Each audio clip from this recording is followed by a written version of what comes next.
Dosen Universitas 17 Agustus 1945, Untek Semarang, Dwinanda Lingcelevi, 35, dikabarkan telah hidup bersama dengan AKBP Basuki, 56, tanpa status pernikahan.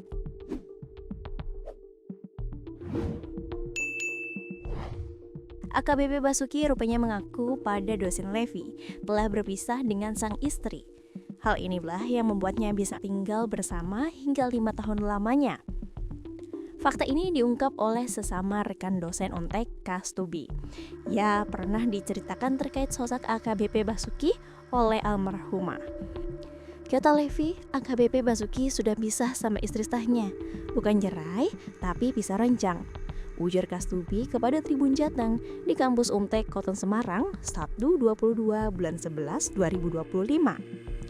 Kastubi mengetahui hubungan dekat antara Levi dan AKBP Basuki sejak awal tahun 2024. Ia menyadari keduanya ada hubungan setelah AKBP Basuki membantu menurunkan barang pribadi dosen Levi selepas pulang acara fakultas.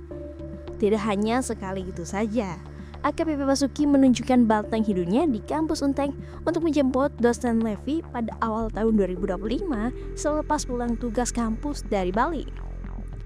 Kastubi lantas bertanya kepada Levi soal hubungan mereka. Ketika itu Levi menegaskan AKBP Basuki merupakan kekasihnya. Kastubi mulai dari saat itulah mengingatkan kepada Levi agar berhati-hati dalam menjalani hubungan asmara dengan seorang polisi. Terlebih, AKBP Basuki telah berkeluarga. Selain itu, dia pun secara tidak sengaja kembali memberi peringatan agar berhati-hati dengan polisi tepat 3 hari sebelum korban meninggal dunia. Bukan tanpa alasan, sudah banyak kasus yang menampilkan aksi kekerasan polisi.